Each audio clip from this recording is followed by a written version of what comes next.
नमस्कार मित्रांनो, मी गणेश मनकर. इग्नाइट अकॅडमीच्या या व्हिडिओमध्ये मी तुम्हा सर्वांचे स्वागत करतो. एमपीएससी कडून खूप मोठ्या बदलाचे जे आहे तर ते संकेत देण्यात आलेले आहेत. या संदर्भात राज्य मंत्रिमंडळाने महत्त्वपूर्ण निर्णय घेतलेला आहे. आगामी काळात आपल्याला सिव्हिल, मेकॅनिकल, इलेक्ट्रिकल यांच्या ज्या काही टेक्निकल पोस्ट असतात त्या सर्व आता एमपीएससी कडे बघायला मिळतील आणि एमपीएससी यासाठी एक नवीन परीक्षा जी आहे तर ती आयोजित करणार आहे. त्याचं नाव त्यांनी ठेवलेले तांत्रिक सेवा. आता याच्याविषयी मी तुम्हाला संपूर्ण माहिती आजच्या या व्हिडिओमध्ये सांगणार आहे आणि हा खूप मोठा बदल असणार आहे मित्रांनो आणि याच्याविषयी तुम्हाला माहिती असणं पाहिजे म्हणून हा व्हिडिओ तुम्ही शेवटपर्यंत पूर्ण बघा आणि तुमच्यापैकी जे कोणी विद्यार्थी सिव्हिल, मेकॅनिकल, इलेक्ट्रिकल मधले असतील त्यांना हा व्हिडिओ नक्की शेअर करा. लवकरच आरटीओ एमवाय 2026 ची जाहिरात येणार आहे आणि याच्यासाठी एक यशाचा राजमार्ग बॅच ज्याच्यामध्ये आरटीओ कसे बनावे याच्या संदर्भातलं संपूर्ण मार्गदर्शन स्वतः 2 वेळा आरटीओ एमवाय परीक्षा पास केलेले आणि आतापर्यंत 500 पेक्षा जास्त आरटीओ अधिकारी घडवलेले धनंजय कचाले सर स्वतः तुम्हाला मार्गदर्शन करणार आहेत. आजच इग्नाइट अकॅडमीचं ऍप्लिकेशन डाउनलोड करा आणि ही फक्त 2 रुपयाची जी आहे तर ती बॅच असणार आहे. याला तुम्ही नक्की जॉईन करू शकतात. सोबत याची ऑफलाईन बॅच आरंभ 2.0 आणि ऑफलाईन बॅच देखील सुरू केलेली पुणे, छत्रपती संभाजीनगर आणि नाशिक. ऑनलाईन ऑफलाईन दोन्ही ऑप्शन्स तुमच्याकडे अवेलेबल आहेत. बघा इथं विवेक सर आहे जे एमपीएससी चे सध्या अध्यक्ष आहेत तर त्यांची नुकतीच जे राज्यपाल महोदय आहे त्यांच्यासोबत भेट झाली. त्याच्यामध्ये देखील त्यांनी सांगितलं की preparedness for massive recruitment this year की या वर्षी ते एमपीएससी ची एक मेगा भरती जी आहे तर ती घेणार आहे. मेगा भरती जी आहे तर ती घेणार आहे आणि त्याच्यामध्ये आपले तांत्रिक पद जे आहेत ती देखील असणार आहे. त्याच्याविषयी पण माहिती सांगतो. बघा 13 एप्रिल 2026 ला राज्य मंत्रिमंडळ यांनी महत्वपूर्ण निर्णय घेतला. याच्यामध्ये शासनाच्या भरती प्रक्रियेत त्यांनी आमूलाग्र बदल जो आहे तर तो केलेला आहे. आता ज्या काही सरळ सेवेच्या एक्झाम होत्या तांत्रिक असो प्रशासकीय असो त्या सगळ्या आता एमपीएससी कडे जे आहेत तर त्या जाणार आहेत. खूप मोठा बदल असणार आहे. बघा संयुक्त परीक्षा योजनेत 18 सेवांचा आणि 93 संवर्गांचा समावेश जो आहे तर तो केला जाणार आहे. सर्व भरती प्रक्रिया सुरळीत केली जाणार आहे.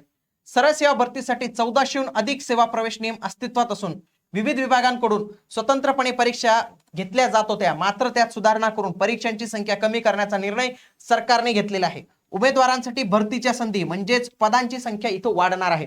का की काय होतं, फॉर एक्झाम्पल इथला सिव्हिलचा जेई असेल तर त्याची इथं परीक्षा वेगवेगळ्या डिपार्टमेंटची परीक्षा आता ते काही नाही होणार. आता सगळ्या जेई वगैरेच्या एक्झाम असेल त्या कोण घेणार आहे, एमपीएससी कडून जे आहे तर ते घेतले जाणार आहे. म्हणजेच काय इथं समजा 100 आले 200 आले हे सगळे एकत्र करून आता पदांची संख्या वाढणार आहे.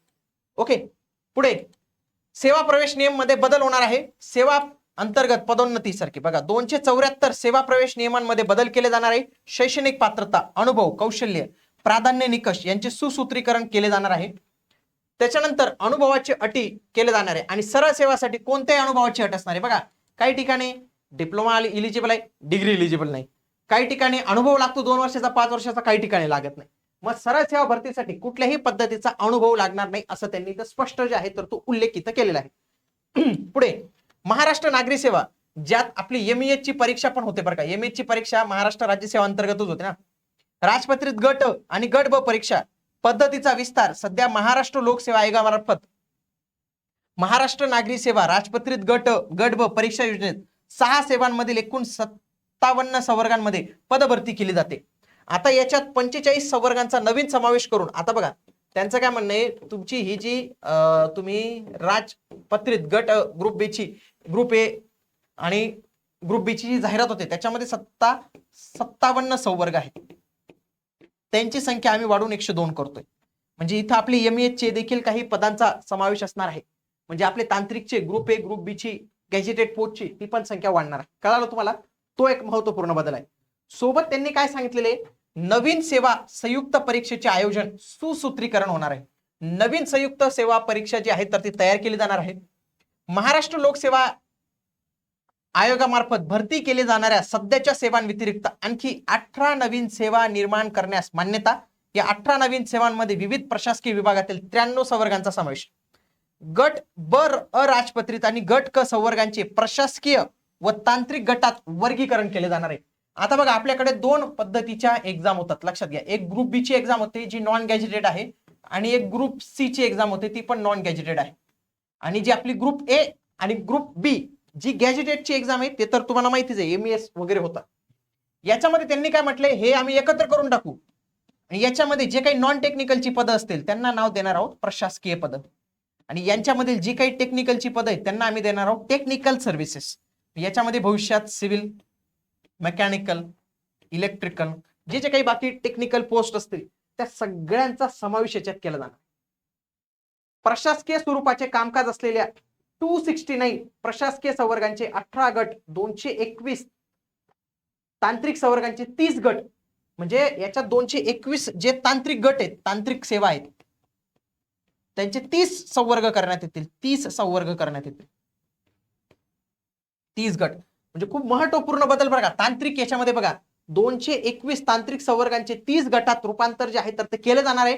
स्वतंत्र व कार्यक्षम भरती प्रक्रिया पार पाडणार, म्हणजे ह्या टेक्निकलसाठी सेपरेट एक्झाम जी आहे तर ती होणार आहे. हे महत्वपूर्ण बदल आपल्याला इथं जो आहे तर तो पाहायला मिळतो. ओके, हा एक महत्वपूर्ण बदल आहे. त्याच्यानंतर अराजपत्रित पदासाठी नो इंटरव्ह्यू पॉलिसी, म्हणजे हे ग्रुप बी आणि group C non gazetted post साठी कुठलीही परीक्षा होणार नाही असं त्यांनी इथं स्पष्ट जे आहे तर ते सांगितलेले.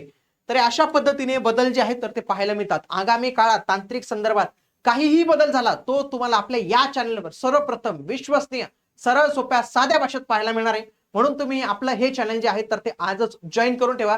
मेकॅनिकल ऑटोमोबाईलच्या विद्यार्थ्यांसाठी RTO ची एक चांगली संधी येणार आहे. त्याच्यासाठी त्यांनी तयार राहिलं पाहिजे. यशाचा राजमार्ग बॅच फक्त 2 रुपयाची बॅच आहे, तर तिला तुम्ही आजच जे आहे तर ते एनरोल करा. भेटूया पुढील व्हिडिओमध्ये. तोपर्यंत जय हिंद, जय महाराष्ट्र, धन्यवाद.